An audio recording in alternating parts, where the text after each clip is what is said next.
Hello everyone, it's Kris from Studio 41 here. And since it's the end of the year, and everybody seems to be doing this around this time of the year, I might as well join in on the fun. I'm going to give you my top 6 games of 2017. Why top 6? Screw you, that's why. Alright, let's start with number 6.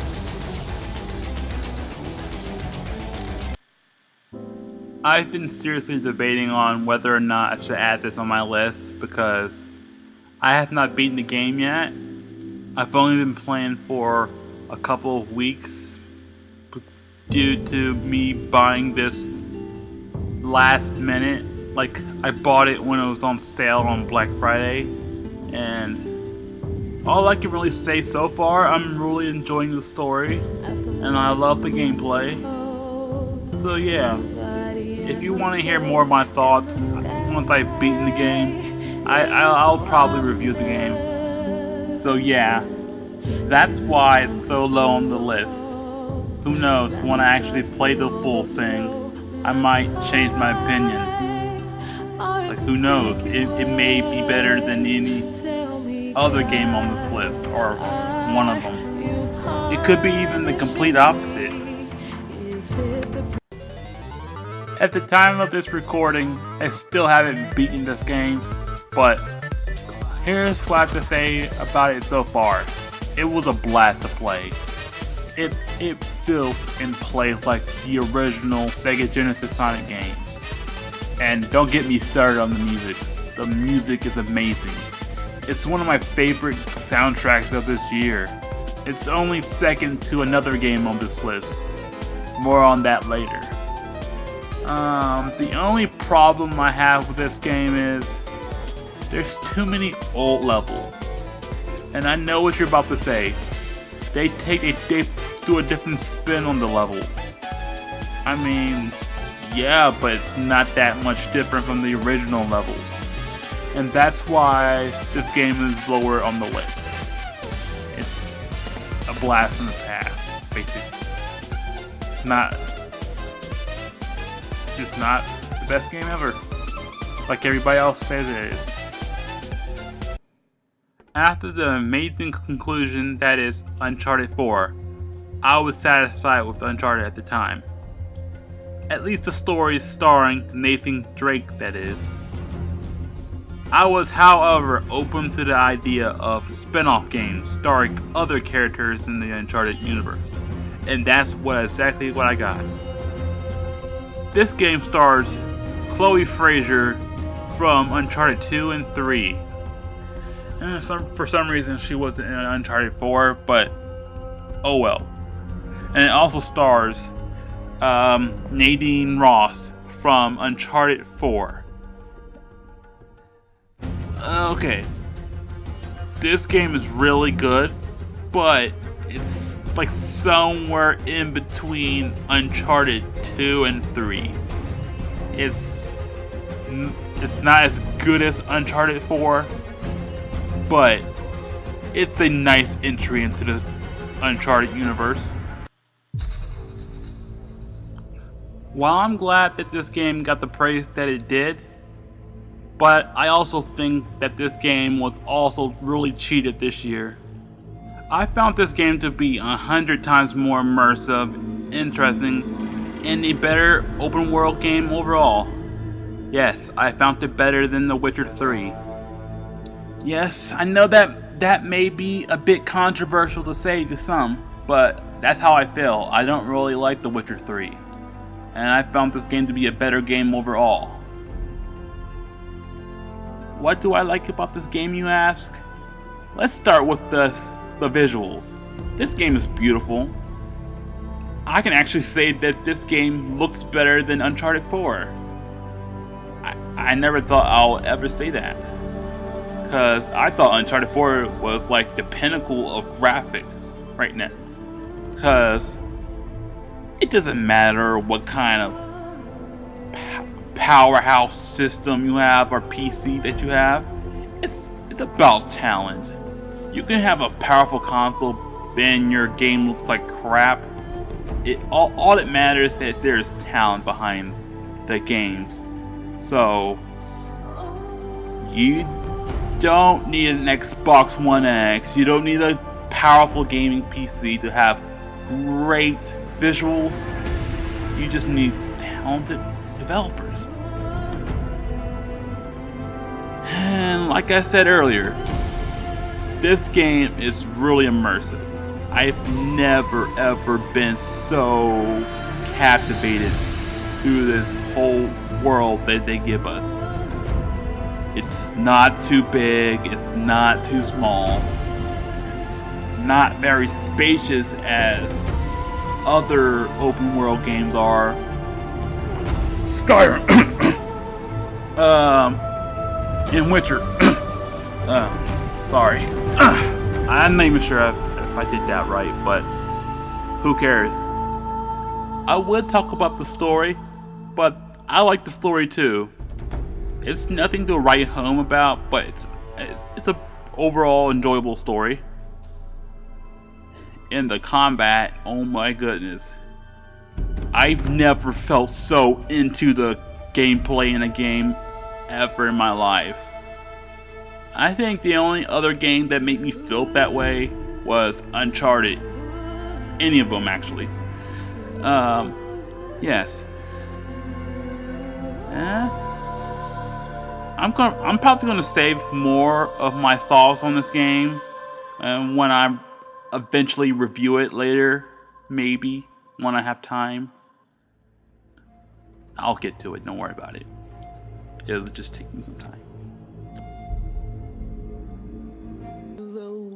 Like I said earlier this year in my review of this game, I was pleasantly surprised, especially from a Resident Evil fan that hasn't played one in years. This was basically what Doom 2016 was for Resident Evil players. It's a total blast to play, and it's best played in VR.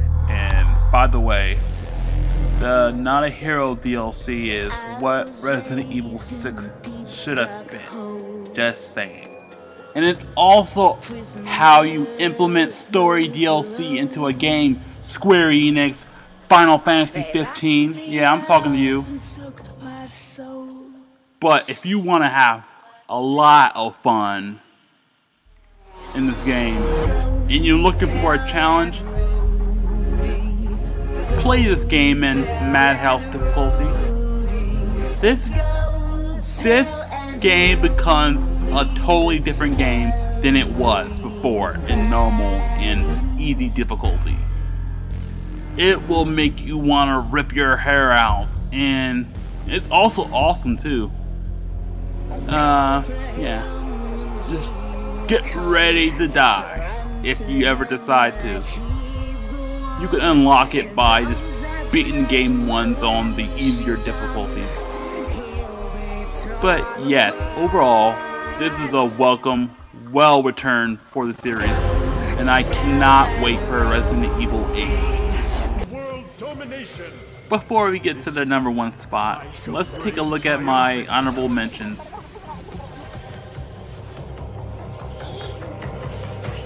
We are closer than ever before. Quickly, into the vortex!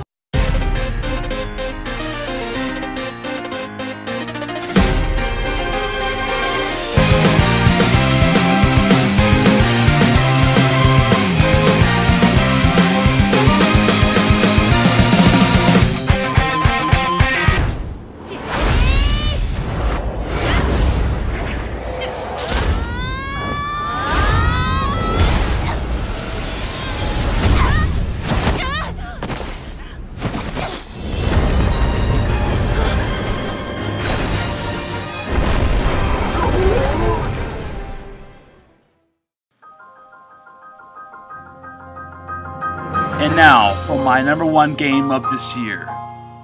It's from a game series that I hold near and dear to my heart. A game series that most of its games are in my top games of all time. Games that shaped me into the gamer I am today. And that game is The Legend of Zelda Breath of the Wild is the most disappointing Zelda game I've ever played in my life. I don't like this game. You never see For the love of God, somebody kick his ass! But yeah, my real #1 game of this year is Persona 5. If you were to ask me this last year, I wouldn't know anything about this game outside my friends on the internet hyping it up and patiently waiting for this game, which was a very long time since this game was supposed to come out in 2014 for the PlayStation 3. But no, instead they had it come out for both systems, for the PlayStation 3 and PlayStation 4. And how did I come across this game besides just hearing by word of mouth? Okay, oh yeah, I was going to Walmart one day to get, I shop at Walmart, sue me. Anyway, I was getting a movie from Walmart. I have no idea what it was. Well, anyway, I remembered that game everybody was talking about on my Facebook page is coming out today also. So I bit the bullet and bought the game. That paid off tremendously because I love this game. It's so awesome. It's hard to describe. I'm gonna try to lay off the details for now because I'm at some point going to do a review on this game, so I don't want to like give away everything. But wow, all I can tell you now that I've spent hours on this game. I'm still not done yet, but so far I'm loving it, and I really hope it gets even better. From what I hear from my friends that somehow beat it, it's really good. And yeah, if you're ever planning on playing this game, just to let you know, this game is not short. It's not going to take you any less than 80 hours or 90 hours. I'm just telling you right now. But yeah, that Persona 5 is my favorite game of 2017.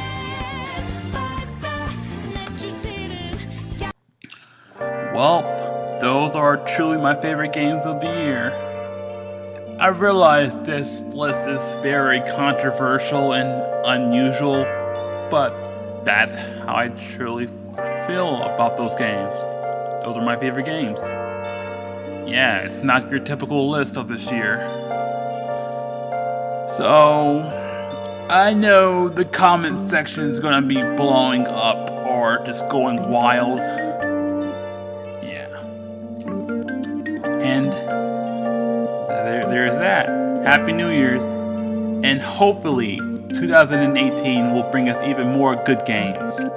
I'm pretty sure they will, because a lot of my most anticipated games come out next year. So, until then, see you later.